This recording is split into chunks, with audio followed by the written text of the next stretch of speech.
우리 옆에 있는 분과 인사할까요? 사랑합니다. 감사합니다. 당신을 축복합니다. 당신은 축복의 통로입니다. 나도 축복의 통로입니다.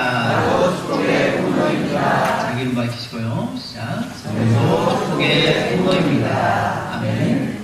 오늘 성가대가 찬양했던 것처럼 믿음이 이긴다고 했습니다. 여러분 2023년 한 해 동안 믿음으로 승리하시기를 주님의 이름으로 축복합니다. 오늘 저와 여러분에게 주시는 하나님의 말씀은 로마서 12장 1절에서 2절의 말씀으로 성도의 신앙생활, 이러한 제목으로 하나님의 말씀을 전하겠습니다. 로마서는 사도 바울이 제3차 전도 여행 중에 하나님의 감동을 받았습니다. 그래서 아마 고린도에서 기록한 걸로 생각되는데, 편지로서 바울이 13권의 편지를 썼는데, 그 중에 그리고 또 신약성경 27권 중에 가장 구원의 복음을 가장 논리적으로 정확하게 기록한 내용이 바로 로마서입니다. 로마서의 특징의 주제는 구원입니다. 1장에서부터 11장까지는 하나님께서 주시는 구원의 이치에 대해서 증거했는데, 1장과 2장은 구원의 필요성에 대해서 이야기합니다. 사람의 죄와 하나님의 심판에 대해서 이야기하고 있고, 3장에서 5장은 의롭다 하심을 받은 것, 곧 칭의에 대해서 이야기하고 있고, 또 6장에서 8장까지는 거룩하여짐에 대해서 이야기합니다. 곧 성화에 대해서 이야기하죠. 그리고 9장에서부터 11장까지는 구원받은 자들에 대한 예정에 대해서 증거합니다. 그리고 12장부터 16장까지는 구원 얻은 사람들이, 구원받은 성도들이 삶은 어떻게 되어야 되는가라고 하는 것에 대해서 교훈하고 있습니다. 구원 얻은 자들은 거룩하고 정직하고 선하고 진실한 삶을 살아야 한다 하는 것입니다. 그런데 로마서 12장 첫 소절이 이렇게 기록되어 있습니다. 우리 다 같이 읽을까요? 시작. 그러므로 형제들아, 내가 하나님의 모든 자비하심으로 너희를 권하노니. 아멘. 그러므로 형제들아, 하나님의 모든 자비하심으로 너희를 권하노니 라고 이렇게 시작하는데, 여기서 그러므로라는 그러한 접속어가 있습니다. 이것은 로마서 1장부터 11장까지의 교리편과 12장부터 16장까지의 윤리편을 나누는 접속어입니다. 다시 말하면 1장에서 11장까지는 예수 그리스도를 통해서 구원받았다는 것을 말씀해 줍니다. 그러므로 구원받은 성도는 어떻게 살아야 된다. 다시 말하면 1장부터 11장까지 구원받은 하나님의 은혜에 대해서 이야기하면서, 그러면 구원받은 하나님의 백성은 어떻게 살아야 되느냐, 우리의 태도에 대해서 말씀하고 있다는 겁니다. 그렇다면 성도는 어떻게 살아야 할 것인가, 성도의 신앙생활은 어떻게 하는 것이 옳은 것인가 라고 하는 것이 오늘 제가 여러분에게 전하고자 하는 설교의 내용입니다. 저는 두 가지를 말씀드리기 원합니다. 첫 번째로 하나님을 기쁘시하는 삶을 살아야 된다라고 하는 것이고, 두 번째로는 영적인 분별을 가지고 신앙생활을 해야 한다는 것입니다. 첫 번째로 하나님을 기쁘시하는 삶을 살아야 한다는 것입니다. 우리 다 같이 1절 말씀 함께 공독하겠습니다. 시작. 그러므로 형제들아, 내가 하나님의 모든 자비하심으로 너희를 권하노니 너희 몸을 하나님이 기뻐하시는 거룩한 산 제물로 드리라. 이는 너희가 드릴 영적 예배니라. 아멘. 웨스트민스터 소요리문답의 1번에 보면 이렇게 말합니다. 사람의 제일 되는 목적은 무엇입니까? 라고 하는 질문입니다. 아마 여러분께서 세례를 받으실 때 교육을 받았고 또 이런 고백을 했을 것입니다. 사람의 제일 되는 목적은 하나님을 영원하게 하는 것과 영원토록 그를 즐거워하는 것이다 라고 말합니다. 하나님께서 사람을 창조하신 목적이 무엇일까? 바로 그것은 사람을 통해서 영광을 받기 위함입니다. 다시 말하면 사람을 통해서 기쁨을 얻기 원하신다는 것입니다. 이 목적을 위해서 하나님께서는 자기 형상, 곧 하나님 형상대로 사람을 창조하셨습니다. 여러분 믿으십니까? 곧 하나님과 대화할 수 있는 영혼을 가진 존재로 사람을 창조하셨다는 것입니다. 창세기 1장 31절에 보면 하나님이 그 지으신 모든 것을 보시기에 심히 좋았더라.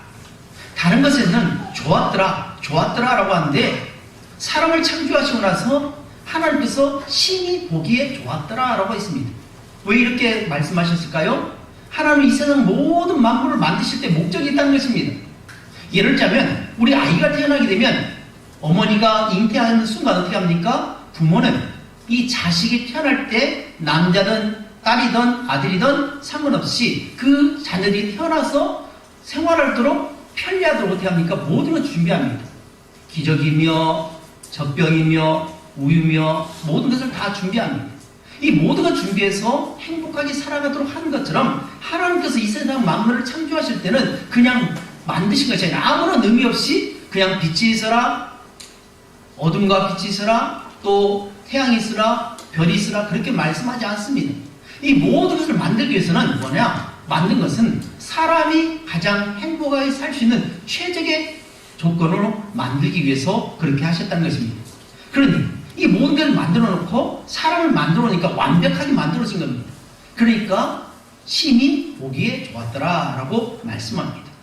따라서 우리는 하나님을 기쁘시게 하면서 사는 것이야말로 인생의 목적을 실현하는 것이라 할 수 있습니다. 만약에 우리가 하나님을 기쁘시게 하는 일에 게을리하고 관심이 없고 오직 자신의 기쁨과 보람만을 위해 산다면 그것은 창조의 목적에 합당하지 않은 인생이 될 뿐 아니라 하나님의 뜻을 거역하는 죄를 범하는 것이라는 겁니다. 우리 교회를 세운 목적이 무엇일까요? 세상을 이롭게 하기 위해서입니다. 교회를 세운 목적은 바로 구원이 교회를 통해서 이루어진다. 하나님께서 교회의 머리가 되시고 교회를 통해서 많은 사람들이 구원을 받게 된다라고 하는 것을 밝게 나타나기 위해서 곳곳에 교회를 세워주셨는데 안타깝게도 교회에서 서로 다투고 갈등하고 또 법적인 투쟁을 통해서 갈등하는 모습을 볼 때에 세상에서 뭐라고 말합니까? 도대체 교회는 뭐 하는 것인지 모르겠다라고 하는 그 말을 들을 때 이 교회가 바른 삶을 살지 못하고 있다는 것이고 거기에 속한 성들의 삶이 온전치 못하는 것을 말씀해 준다는 겁니다. 그래서 우리는 어찌됐든 하나님께서 보시기에 기뻐하는 그런 삶을 살아가길 주님의 이름으로 축복합니다. 이렇게 볼 때 우리 대부분의 사람들이 하나님을 거역하고 무의미한 삶을 살고 있음을 알 수 있습니다. 아무리 큰 업적을 이루었다 할자도 많은 사람들이 지지를 얻는다 할자도 하나님을 기쁘시게 해드리지 못한다면 실패한 인생이 될 수밖에 없습니다. 그러면 하나님을 기쁘시게 할 수 있는 삶은 과연 무엇일까? 어떻게 하는 것이 하나님을 기쁘시게 할 것인가? 라고 할 때에 첫 번째로 하나님을 예배한 삶이라고 합니다. 뭐라고 말씀드렸죠? 하나님을 예배하는 삶. 하나님을 예배하는 삶만큼 하나님을 기쁘시게 할 수 없습니다. 왜냐하면 우리는 하나님을 예배하도록 만들어 놓았기 때문에 그렇습니다. 세상 만물들은 다 하나님을 찬양한다고 합니다. 그러나 정작 하나님의 형상을 닮은 그런 인간만이 하나님을 찬양하지 않고 서로 자기의 목적, 자기 의를 드러내면서 온갖 수단과 방법을 가리지 않고 남을 억압하고 남의 것을 빼앗고 욕심 부리는 그런 모습이 죄된 인간의 모습이라는 겁니다. 하나님을 예배하는 것에 중요한 것은 그것이 사람의 본분이기 때문에 그렇습니다. 하나님께서는 형식적이고 의례적인 예배가 아닌 영적인 예배를 원하십니다. 너희 몸을 하나님이 기뻐하시는 거룩한 산 제사로 드리라. 이는 너희가 드릴 영적 예배니라 라고 말씀합니다. 영적 예배란 하나님께서 기뻐 받으시는 진정한 예배라는 것입니다. 그래서 예배의 모범을 얘기할 때 반드시 빠지지 않는 부분이 있습니다. 창세기 4장에 가면 누가 나오냐? 가인과 아벨의 사건이 나옵니다. 가인과 아벨. 죄를 지은 인간이 결국 타락해서 어떻게 합니까? 에덴 동산에 쫓겨납니다. 그리고 이 부부가 잉태해서 하와가 잉태해서 아들을 낳았는데 첫째 아들이 가인이고 두 번째 아들이 아벨입니다. 근데 때가 돼서 이들이 성장해서 하나님 앞에 예배할 때가 되는데 제사를 드리는데 그 제사가 한 제사는 하나님이 받으시는 복된 예배가 되었지만 안타깝게도 한 제사는 하나님 받지 않은 연락되지 않은 그러한 제사였습니다. 어떤 예배가 하나님 기뻐하신 예배였습니까? 누구의 예배입니까? 아벨의 예배입니다. 둘째 아들입니다. 첫째 아들은 많은 소산물 중에서 소산을 드렸습니다. 그러니까 소산 많은 그 농사하는 자 있으니까 그 중에 좋은 귀한 것을 드려야만 하는데 그것이 아니라 일부 조금 그냥 마음에 들지 않지만 어쩔 수 없이 하나님 앞에 드리는 그냥 가식적인 예배를 드리니 우리 마음을 꿰뚫어 보시는 하나님께서 과연 그 제물을 받겠습니까? 안 받는다는 겁니다. 그러나 아벨은 어떻습니까? 양을 치는 자였는데 양의 첫 새끼를 드렸습니다. 그것을 잡아서 정성으로 드렸습니다. 그러니 하나님 받죠. 오늘 우리의 예배는 과연 어떤 예배인가 생각해 보아야 됩니다. 똑같은 사람입니다. 똑같이 주님 앞에 나와서 예배를 드립니다. 똑같은 시간에 예배 드리고 똑같은 장소에서 한 목소리로 하나님을 찬양하며 예배합니다. 그러나 이 예배가 정말 하나님을 기쁘시 하는 예배인지 아니면 나를 기쁘게 하는 그런 예배인지 우리가 곰곰이 생각해 봐야 되고, 만약 잘못된 예배였다면 우리가 회개하고 돌아서야 할 줄로 믿습니다. 보통 사람들이 교회를 선택할 때 뭘 선택하느냐? 저 교회 목사님의 설교가 과연 내 마음에 드냐라고 하는 것에 초점을 맞추면, 그렇습니까? 아닙니다. 목사님의 설교가 내 마음에 맞다, 그것이 아니라 내가 하나님 앞에 온전히 드려야 되는 것입니다. 나를 드리려고 하지 않고 내가 내 귀를 기뻐하고 내 마음을 기뻐하고 내가 즐거워하는 것이 예배라고 착각하는 것입니다.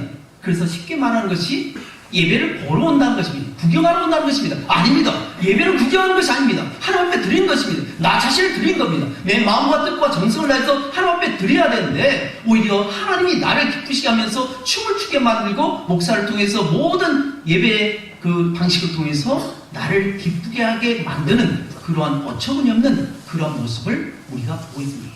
남의 얘기일까요? 아닙니다. 내가 은혜를 받았다라고 하는 것은 내 마음이 흡족했다, 내가 듣고 싶은 말을 듣었다, 내가 그동안 뭔가 걱정이 됐고 염려가 됐는데 그것이 해결됐다라고 하는 것에 은혜 받았다고 생각합니다. 아닙니다.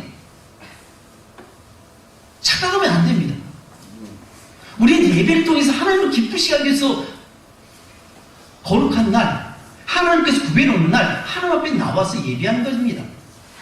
우리는 이미 하나님 앞에 구원받은 존재입니다. 여러분 믿으시죠? 내가 하나님의 자녀라는 거, 내가 하나님의 택함 받는 존재라는 거, 예수 그리스도를 통해서 구원을 받았다는 사실 우리는 명백하게 알고 있습니다. 그렇다면 이 명백한 진리 앞에서 우리는 어떤 자세를 취해야 될까? 하나님을 기쁘시게 하는 그러한 삶을 살아야 된다는 것입니다. 그러면 어떤 예배가 영적 예배이며 하나님께 기뻐하시는 예배일까? 너희 몸을 하나님 기뻐하시는 거룩한 산 제물로 드리라는 것입니다. 어찌하여 산 제물로 드리라고 할까요? 제물은 어떻게 드립니까? 제물은 반드시 죽입니다. 목을 자르고 팔다리 자르고 그래서 각을 떠서 껍질을 벗기고 그 안에 내장을 꺼내고 그것을 불에 태워서 드리는 것이 제사입니다. 번제입니다. 근데 산 제물로 드리라고 하는 것은 살아있는 우리 인생을 드리라는 겁니다. 왜냐하면 이미 우리는 예수 그리스도를 통해서 새롭게 태어난 존재입니다. 새롭게 태어난 존재가 우리가 말과 행실을 통해서 하나님을 기쁘시게 하는 그런 삶의 모습으로 드린 것이 온전한 산제물이라 하는 것입니다. 그래서 우리의 마음속에 있는 것이 몸으로 표현됩니다. 그래서 이런 말이 있습니다. 마음의 것이 말로 표현되고 또 말로 표현된 것이 행동으로 표현된다라고 말합니다. 그러니까 우리가 생각하는 것이 마음에 갖고 있는 것이 어떠냐? 나도 모르게 말로 쑥 튀어나버립니다. 또 그 말이 어떻게 하냐? 내 행동이 되고 내 행동이 결국 내 삶이 된다는 겁니다. 그래서 순간순간 내 생각과 마음과 또 말과 행동이 온전히 하나님을 기쁘시 하는 그런 삶의 모습이 된 것이 바로 하나님 기뻐하시는 모습이 된 것입니다. 그러면 우리가 산제물로 드리기 위해서는 무엇을 준비해야 할까? 첫 번째로는 우리 몸이 거룩한 제사가 되도록 해야 됩니다. 하나님께서는 거룩하신 신이심으로 속되거나 허물이 있는 제물은 연락하지 않습니다. 반드시 정결한 짐승을 드리도록 했습니다. 그러면 하나님을 예배하는 성도는 먼저 자신을 거룩하게 할 필요가 있습니다. 그래서 예수님께서 요한복음 17장 17절에 그들을 진리로 거룩하게 하옵소서, 아버지의 말씀은 진리이다 라고 했습니다. 우리가 하나님의 말씀을 믿음으로 듣고 순종할 때 우리 자신이 거룩하게 되는 것입니다. 현대와 같은 생활이 다양하고 복잡할 때에 우리 자신이 거룩하게 지켜나가려면 불변하는 기준인 말씀을 따라서 살아가는 것입니다. 언제나 우리가 법을 지키잖아요. 모든 것에서 법을 지켜야 됩니다. 교통법을 지켜야 되고 모든 법을 지키듯이 하나님의 말씀대로 우리는 살아가는 것입니다. 우리는 하나님의 말씀의 테두리 안에서 살아가는 것임을 우리는 생각해야 됩니다. 그래서 시편 119편 105절에 이렇게 말씀합니다. 주의 말씀은 내 발의 등이요 내 길의 빛이니. 어둠의 길을 갈 때 어떻게 합니까? 주의 말씀이 내 발의 등이 됩니다. 또 내 길에 빛이 되어서 내가 갈 길을 인도하십니다. 이것은 바로 출애굽 사건에서 일어난 불기둥과 구름기둥의 역사가 우리 삶께 똑같이 일어납니다. 구약시대는 구름기둥과 불길로 눈에 보이는 가시적인 모습으로 하나님께서 보여주셨다면 이제는 하나님의 기록된 말씀 또 성령의 인도하심 가운데 우리가 한 걸음 한 걸음 나가는 것입니다. 두 번째로는 우리 몸이 산 제물이 되어야 합니다. 구약시대에 성막에 바쳤던 제물은 양이나 염소나 소를 죽인 것입니다. 성막에 가져올 때는 활기차게 살아있어도 하나님께서 바치기 위해서는 그 짐승을 죽여야만 했습니다. 그러나 성도들은 자기 몸을 죽여서 바치는 것이 아니라 산 제물로 하나님 앞에 드릴 것입니다. 성도들은 성령으로 거듭나서 하나님 앞에서 산자가 되었습니다. 그러므로 성도들은 자신의 몸을 산 제물로 바칠 수 있어야 됩니다.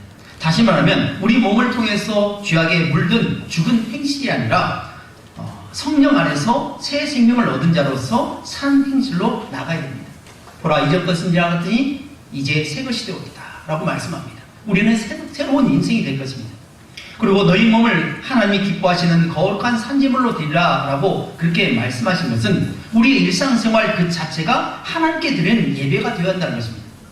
우리는 주일날 예배합니다. 주일날 예배, 찬양 예배, 또 수요 예배, 새벽 예배, 또 어떤 교회에서는 금요철야 이렇게 드리는데 이 예배가 중요한 것이 아니라 예배 드리는 삶도 중요하지만 내 가정 안에서의 말과 행실, 또 직장 안에서 말과 행실, 또 사업장에서 일터에서 우리가 살아가는 모든 학교에서 삶이 바로 하나님이 보시는 그런 삶입니다. 그래서 예배 드릴 때만 우리가 온전한 예배가 아니라 우리 모든 인생 24시간 365일 3600조를 온전히 하나님이 기뻐하시는 모습으로 드려야 하는 것이 거룩한 산 제물로 드린 것입니다. 두 번째로 영적 분별을 가지고 신앙생활을 해야 한다는 것입니다. 이렇게 하나님 앞에 온전하게 예배 드리기 위해서 어떻게 하냐? 분별력이 있어야 한다는 것입니다. 똥인지 오줌인지 제대로 가리지 못하고 산다면 이게 소금인지 돌인지 구분하지 못한다면 이게 물인지 아니면 오염된 어떤 것인지 분별하지 못한다면 큰 문제가 발생합니다. 로마서 12장은 거듭난 백성들이 마땅히 세상을 본받지 말고 마음을 새롭게 함으로 변화를 받아서 하나님이 선하시고 기뻐하시고 온전한 뜻이 무엇인지 분별하도록 그렇게 말씀합니다. 거듭난 그리스도인들은 계속 다시 새롭게 되어야 합니다. 그리고 하나님의 뜻을 분별할 수 있어야 됩니다. 본문은 하나님의 뜻을 세 가지로 집약하고 있는데 즉 선하고 기뻐하시고 온전한 뜻이 무엇인가 분별하라 라고 말씀합니다. 그러면 첫 번째로 하나님이 선하신 뜻은 무엇인가 라고 하는 것에 우리가 집중해야 됩니다. 어떤 것이 하나님의 뜻인지 아닌지 분별함에 있어서 가장 초보적인 기본적인 되는 것은 이것이 선한가? 이게 선한 일인가? 아니면 악한 일인가? 라고 하는 것을 구분하는 것입니다. 하나님에 관한 영적인 깊이가 없는 사람이라 할지라도 어떤 일이 선한 것, 악한 것인지 분명 어느 정도 압니다. 왜냐하면 하나님께서 양심을 주셨기 때문에 이 양심을 통해서 선한 것과 악한 것을 구분할 수 있습니다. 예를 들자면 이겁니다. 우리 자녀들과 손자, 손녀들이 직장을 갖기를 원합니다. 그리고 우리가 일하기를 원합니다. 그런데 그 일하는 것이 어떤 회사에서 높은 연봉을 줍니다. 그리고 직원을 구하는데 이 직장이 만약 보이스피싱과 같은 아니면 남을 해치는 그런 나쁜 일을 하는 그 업체라면 그곳에 가야 할까요? 가지 말아야 할까요? 만약 그곳에서 5억 원을 준다. 연봉 5억 원을 준다. 가야 할까요? 말아야 할까요? 근데 의외로 사람들이 간다는 겁니다. 분명히 하나님 말씀을 적용하지 않아도 이것이 옳은지 그른지, 그러니까 이것이 선한 것인지 악한 것인지 구분할 수 있다는 겁니다. 첫 번째로 기초적인 것은 선한가 악한가 이것을 분별해야 한다는 것이고, 두 번째로는 하나님께서 기뻐하실 것인가 라고 하는 것입니다. 이것이 선한 것을 고르는 것보다 더 한 단계 높은 차원인데, 이제는 선악을 기준으로 하는 것이 아니라 하나님이 기뻐하는 것이냐 그렇지 않느냐 하는 것을 우리가 따져야 한다는 것입니다. 그리스도인들이 하나님과의 관계를 더욱 친밀하게 가질 때 인격적인 하나님과의 교제를 나누게 됩니다. 이 세상엔 일반적인 기준으로 악한 것이라고 규정할 수 있지만 하나님께서 기뻐하지 않으실 것도 대단히 많습니다. 하나님의 자녀들은 하나님을 기쁘시게 하는 것을 중요하게 여겨야 됩니다. 우리는 어떤 일을 선택하기 전에 이것이 선한가라고 하는 질문에 앞서서 이제 더 나아가서 이것이 정말 하나님께서 기뻐하신 일일까라고 하는 것입니다. 그래서 우리가 말을 할 때도 어떤 말을 할 때 과연 이 말이 하나님을 기쁘시하는 말일까? 아니면 하나님께서 싫어하시는 말일까라고 하는 것을 다시금 되새겨 보아야 됩니다. 낮은 차원의 그리스도인들은 이것이 죄가 됐냐? 혹은 왜 이런 것을 하지 말아야 하는가라고 생각한다면 꼭 그렇게 해야 하는가라고 하는 낮은 수준의 질문들을 하고 합니다. 이것은 죄와 의, 세상과 하나님 나라의 경계선에 서 있는 것입니다. 그렇다면 좀 더 높은 차원에서는 이것은 하나님께서 기뻐하신 일일까? 혹은 어떻게 하면 내가 하나님을 기쁘시게 하는 삶을 살 것인가? 라고 하는 것입니다. 그래서 늘 말씀드리잖아요. 예수님이라면 어떻게 생각하실 것인가? 어떤 행동을 할 때, 어떤 말을 할 때, 어떤 일을 할 때 과연 예수님의 입장이라면, 예수님은 이 상황 속에 계신다면 어떻게 생각하실 것인가 라고 하는 것을 우리가 늘 염두에 둔다면 아마 거기에 대한 분별력이 생길 줄로 믿습니다. 세 번째로는 하나님의 온전하신 뜻입니다. 하나님의 뜻에는 과정이 있고 결말이 있기 마련입니다. 때로 고난을 허락하시는 것은 온전함을 이루도록 이끄시는 과정이지 최종적인 하나님의 뜻은 아닙니다. 최종적으로 온전하신 뜻은 분명합니다. 성경 안에는 믿음의 사람들을 다루시는 하나님의 손길은 참으로 다양합니다. 그 과정들은 때로는 너무나도 힘든 눈물 골짜기를 지날 때가 있습니다. 그러나 그 모든 연단은 과정이지 목적은 아닙니다. 우리는 하나님의 다루심 안에서 때로 인내하지 못하고 좌절하는 경우가 참 많습니다. 그리고 그 과정에서 하나님을 신뢰하지 못하고 원망하는 경우도 참 많습니다. 이 모든 것이 하나님을 향한 하나님의 온전한 뜻, 최종적으로 뜻을 알지 못하기 때문에 그렇다는 겁니다. 우리는 하나님의 다루심이 끝나는 최종적인 지점을 보아야 됩니다.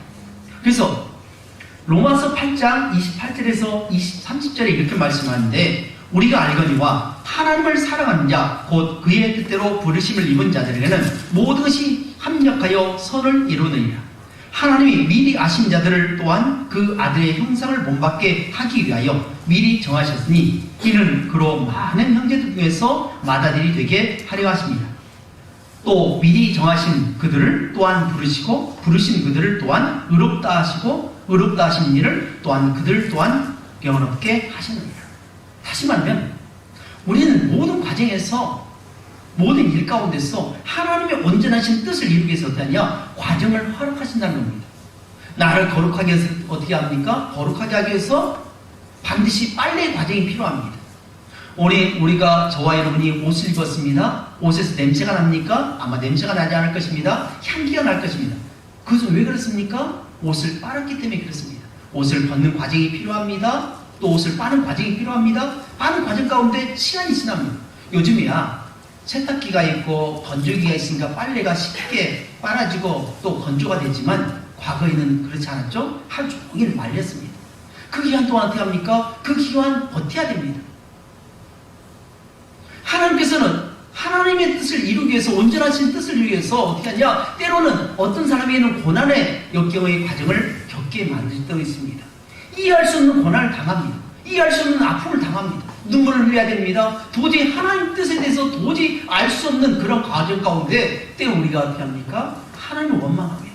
하나님 왜 나에게 이런 일을 주십니까?